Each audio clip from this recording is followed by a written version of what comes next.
Hey, on today's episode of Impulse, me and Peter are sitting down once again to discuss our time spent this past weekend in the Anthem demo. Demo. It's a demo, it's not a beta, which, that's some weird terminology that they're going with, because this feels sort of like a beta and a stress test kind of thing. Yeah. But they're calling it a demo, so this is, I guess, representative of what's in the final product, which, if that's the case... Yeah, something's wrong. Oh man, that PC port. Oh man. Oh man. I didn't play it on PC. I stuck to PS4 because I'm not dealing with Origin, and there were some issues, but my biggest complaint was the netcode. Yeah, I can't say the same about the PC version. Like, literally, my first introduction to the game was being disconnected. Going back in, and then seeing stuff, like, spawn in front of me, and being like, that's kind of weird, and then trying to get in my suit, and then falling into the world, and being stuck, like, beneath the map for a couple of minutes till I had to quit out. My introduction was, I started it up on my friend's PS4, and we waited, it said logging in. I was like, oh, let's do something else, so we played the Resident Evil 2 demo on his PC in 4K, and we're having a blast. And I looked back at the television and was like, still hasn't logged in. So, yeah. There's some issues with Anthem. The matchmaking seems weird. There's a thing where you log in, which lets you go into the hub area. And then you still have to also matchmate when you go on an expedition. Sort of like Monster Hunter, actually. And that's where I was having trouble. Like, I kept trying to find, like, I just matchmate with an expedition. And not like a ton, but, like, every now and then it would just disconnect me, which would then immediately send me back to the lobby, or the hub area. Yeah, I didn't have issues like that on PS4, but I couldn't read the UI very well. I didn't know what I was doing. Like, I'd click on the expedition, then I'd select Stronghold or whatever the other thing was called. Then I'd hit square for quick play, and then, like, nothing would happen. I was like, what's going on? Yeah, I was in the same boat, so I ended up just doing, like a free play expedition. And I would just kind of, like, stumble on stuff and try and do those. Like, those, like, generated random event stuff. Yeah, yeah. I did figure it out eventually, and I did the expedition mission and the Stronghold.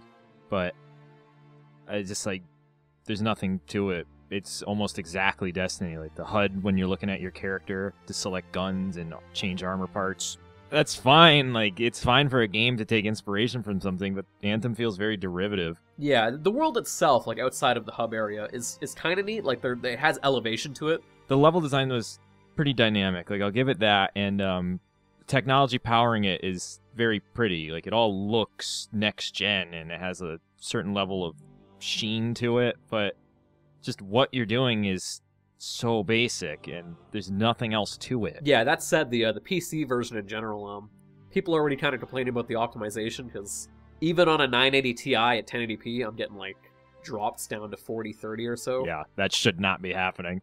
I was playing on a PS4 Pro, and while we're not on a 4K television set, we didn't have super sampling on, so, I mean, it ran smooth enough. It was at 30 frames per second, but then there was one bit where I was in the corner and not a lot was going on, and then it, like, was suddenly skyrocketed to 60, and it just felt really weird. Yeah, it's the kind of optimization where, like, even on Ultra, and then dropping it down to, like, high or medium, I don't notice any difference whatsoever, like, barely, in terms of frame rate. Yeah. Like, I dropped down to medium, and I was still getting, like, the same frame rate, and I was like, what is happening? Yeah, I looked at that. Maybe it's heavily CPU intensive, I'm not sure. It probably is, but I mean, it runs smooth enough on console, so I would imagine it's more GPU. Yeah. I don't really know the specifics of the hardware, though. Yeah, it seems maybe like an iffy port, but like, the world itself is interesting. Like, I remember stumbling on this cave with these really neat-looking rock formations and stuff. Like, the world itself is interesting, like, from the plant life and the fauna and, like, the lore they're trying to establish. Yeah. All of that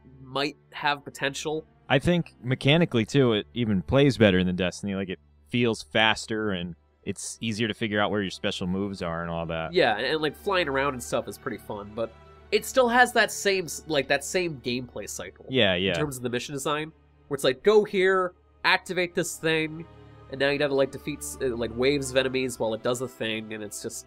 I've done that so much now across both, like, Destiny and Warframe that... Yeah. Doing it again in this is just kind of tiresome at this point. For me, though, what really kills it is just there's so much visual noise. Like, when explosions go off, there's particles and, like, a big freaking fireball, and then the screen starts changing colors, and it's just hard to tell what you're doing. Yeah, the game is a bit challenging. Like, I was playing by myself on normal, and there were times where, like, I was just constantly trying to get behind cover because I was just being flooded by enemies. Like I said to my friend, I was like, just put it on freaking hard. Like, just do it on hard. That's how I am. And it's definitely not a simple game because they're probably balancing it for a full squad. Yeah. Which I would imagine, you know, you're in a multiplayer online game, so of course. But it's just like the objectives aren't really clear. Like, you're supposed to take out one specific guy, but it doesn't really tell you which one will end the spawning of other enemies. And then, like, it's hard to get ammo because you just can't really see the icon for it. And I don't know. It's just, like you said, it's the same gameplay loop that's existed since Destiny came out and even before that. And I've just played that so much. You brought up the lag as well. On PC, it was like up in the air for me. Like, sometimes it ran fine, I could fly around with, and I didn't notice anything. Other times I like could feel it, like distinctively, like trying to fly around and being almost teleported back because of some sort of lag. At its worst, I would get into a fight with enemies and they were invisible. I would just die instantly by just invisible enemies because, like, I guess something's going on with the server or something. Wow. So, like, hopefully that gets addressed. I didn't have that issue on PS4. For me, it was the rubber banding. Like, you'd be walking and then you'd get transported back 10 feet. Yeah. And I've been saying this for months. I don't know who this is for. Because I feel like the hardcore BioWare fan, they're not really into this kind of game. We'll just have to wait and see. That's kind of the way it is with these games. Yeah, and with any online game like this, over time, it eventually gets better. Even if it never becomes something truly special, it'll at least work. Yeah. But have you guys played the Anthem demo? And if specifically played on PC, I would actually be really interested to hear what you guys had in terms of performance, because on a 980 Ti, it was all over the place.